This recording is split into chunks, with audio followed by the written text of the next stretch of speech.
की जो कैमरे से तस्वीरें आ रही है, सीधे टनल दिख रहा है आपको और ये बार बार कहा जा रहा है कि कभी भी लोग वहां से निकल सकते हैं। सृष्टि, आपके पास आऊं उससे पहले वैभव के पास जाना चाहती हूं। बड़ी खबर बता दूं कि सुरंग के बाहर एम्बुलेंसेस की हरकत तेज हो गई है। मजदूरों को तुरंत अस्पताल ले जाएंगे ये बताया जा रहा है। जरूरत पड़ी तो एयरलिफ्ट भी कर सकते हैं। वहां पर चिनूक हेलीकॉप्टर्स को भी स्टैंड बाय पर रखा गया, यानी एयर एम्बुलेंसेस तैनात हैं। जैसे ही लोग बाहर निकलेंगे उन्हें एम्बुलेंसेस के जरिए ले जाया जाएगा। अगर किसी की हालत भगवान न करे ज्यादा खराब हो तो उसे एयरलिफ्ट किया जाएगा। वैभव, जरा इन तैयारियों के बारे में बताइए, आप वहां पर हैं और ये कहा जा रहा था कि लेट इवनिंग, प्रेस कॉन्फ्रेंस में भी दोपहर कहा गया कि लेट इवनिंग तक लोग बाहर निकल जाएंगे, अभी क्या?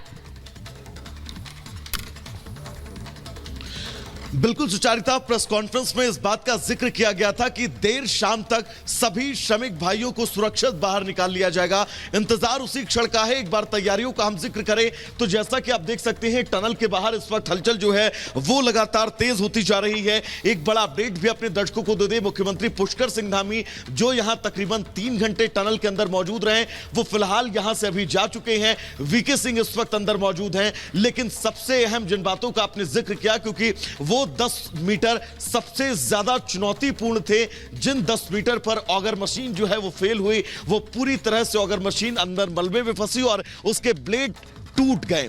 क्षतिग्रस्त ब्लेडों को निकालने में ही पूरा एक दिन जाया हुआ, जिसके बाद यह निर्णय लिया गया कि अब रैट माइनिंग का सहारा लिया जाएगा, क्योंकि महज 10 मीटर की चुनौतीपूर्ण दूरी है। अगर ऑगर मशीन से आप समय जाया करेंगे तो अंदर श्रमिकों के लिए भी तमाम मुश्किलें होंगी, जिसकी वजह से रैट माइनिंग का सहारा लिया गया। और जिसका नतीजा यह है कि आज हम 17वें दिन इस मुकाम पर आकर खड़े हुए हैं कि अब से कुछ देर बाद वो तस्वीर जो है वो पूरे देश के सामने होगी, जिस तस्वीर का सभी बेसब्री से इंतजार कर रहे हैं। एम्बुलेंसों का लंबा काफिला आपको नजर आएगा। इस पूरी पहाड़ी पर आपको चारों तरफ एम्बुलेंस नजर आएंगी, क्योंकि 41 एम्बुलेंस इस वक्त यहां पर असेंबल कर ली गई हैं।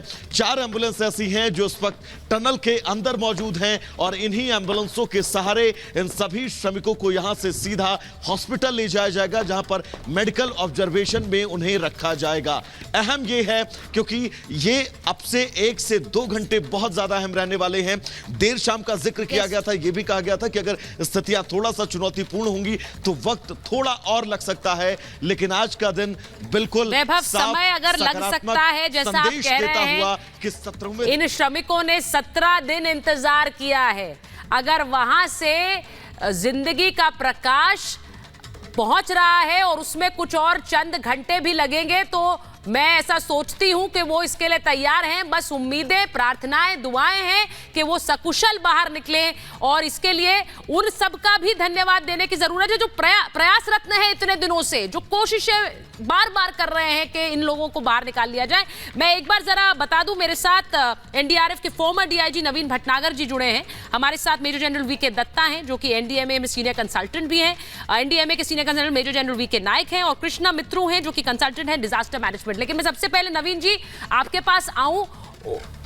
ठीक है, नवीन जी की आवाज हमारे पास नहीं आ रही है। मैं एक बार जरा वो तस्वीर भी बताना चाहती हूं कि इस वक्त वहां पर कितना तैयारी है। जरा उस तैयारी की एक तस्वीर दिखा देते हैं, क्योंकि ये कहा जा रहा है कि किसी भी समय वहां से लोग निकलेंगे। ये जो श्रमिक हैं इन्हें निकाला जाएगा और उसके लिए किस युद्ध स्तर पर तैयारी है उसे आप लोगों को समझना होगा।